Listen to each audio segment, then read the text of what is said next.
And here with me to discuss all of this is our two experts. But first, Dmitry Alperovitch, chairman of the Silverado Policy Accelerator, a national security think tank, and a friend, but I'm talking too quickly. He is the co-author of the new book, World on the Brink: How America Can Beat China in the Race for the 21st Century. A terrific read. And also with us, NBC News chief international analyst, former NATO Supreme Allied Commander, Admiral James Stavridis. So, Dmitry, first to you. You say that China is likely to invade before 2028. Now, the CIA has been saying within the next 5 years, so that's essentially the same assessment. What can be done to stop that? Are we doing the right things with the administration trying to bring together allies in new and creative ways in the South Pacific? Yeah, great question, Andrew. I think the danger zone was really 2028 through 2032. She's going to be 79 and 32, may not win the re-election. He wants to accomplish this on his own watch. And we have to do everything in our power to deter this conflict. A war with China would be disastrous, of course, in lives lost, but also to the global economy, perhaps as much as $10 trillion wiped out. And we have to use both military measures and economic measures to extract as much leverage over China as possible to deter them from going after Taiwan. The administration has tried so hard to reestablish relations after the real blow-up over the balloon, no pun intended, 2 years ago. So what do you, or a year ago, excuse me, how do you see this going? Because Secretary Blinken was just in China the week before last, didn't get a whole lot of pickup on his complaints that without China and North Korea helping Russia in Ukraine, not crossing a red American line by delivering weapons, but money, all kinds of dual-use components.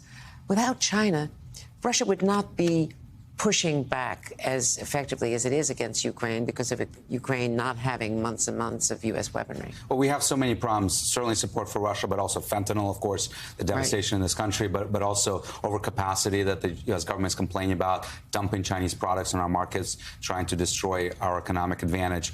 And the reality is the Chinese are not playing ball on any of these fronts. And he got a very frosty relations reception, Secretary Blinken, in Beijing. And I think this rapprochement that started last year is coming to an end because China realizes foreign direct investment is not coming back to the country. U.S. companies are pulling out more and more. It's down 20% year over year. And I think they're asking, frankly, rightly, what's in it for us?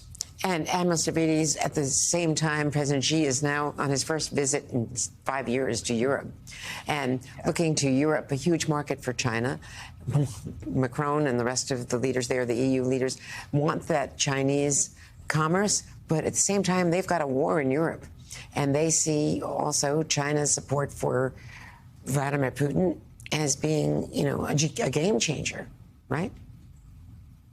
Indeed. And in the course of this visit, Xi is very strategically going after France, which occasionally has tendencies to stand a bit aside or a bit outside of the alliance. President Macron several years ago famously said NATO is brain dead. That was before the invasion of Ukraine. But Xi will go and see Macron. Then he'll kind of go to someone outside the alliance, Serbia, led by a man named Vučić, who is very closely aligned with Russia. And then he'll go to Hungary, to Budapest, to the NATO member who is the closest to Russia. So to Dmitry's point of how is China playing this, they are trying to draw closer and closer to Russia.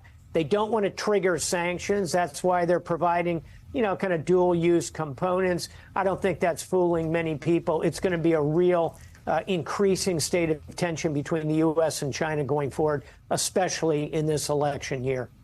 And just finally, Admiral Rafa, we've talked many times about the urban warfare and how complicated it is.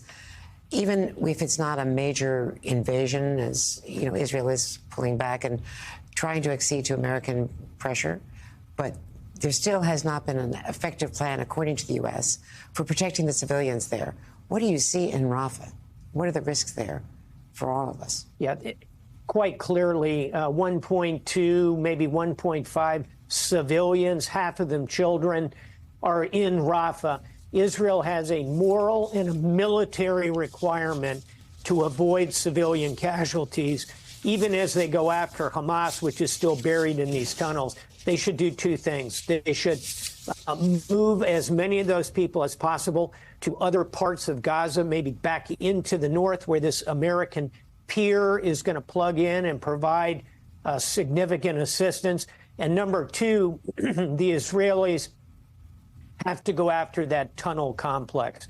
That is the military center of gravity. Once those tunnels are flooded, collapsed, destroyed, special forces can do that, engineering can do it, then Hamas becomes quite toothless, frankly. I think that's what you'll see the Israelis do. But the question is, what will happen to the hostages that are still alive, and some of them, we are told, in those tunnels? And could a deal be accepted by Israel and then go back into Rafah after you've saved the surviving hostages? To be continued. Dmitry Alperovitch, this is great. It's a primer. We have a lot to talk about. Ukraine as well. To be continued. Thanks very much. And the book is The World on the Brink, How America Can Beat China in the Race for the 21st Century. And it's out just this week and on the bestseller list already. Bestseller, yeah. On the bestseller list. And coming up next, Never Give Up.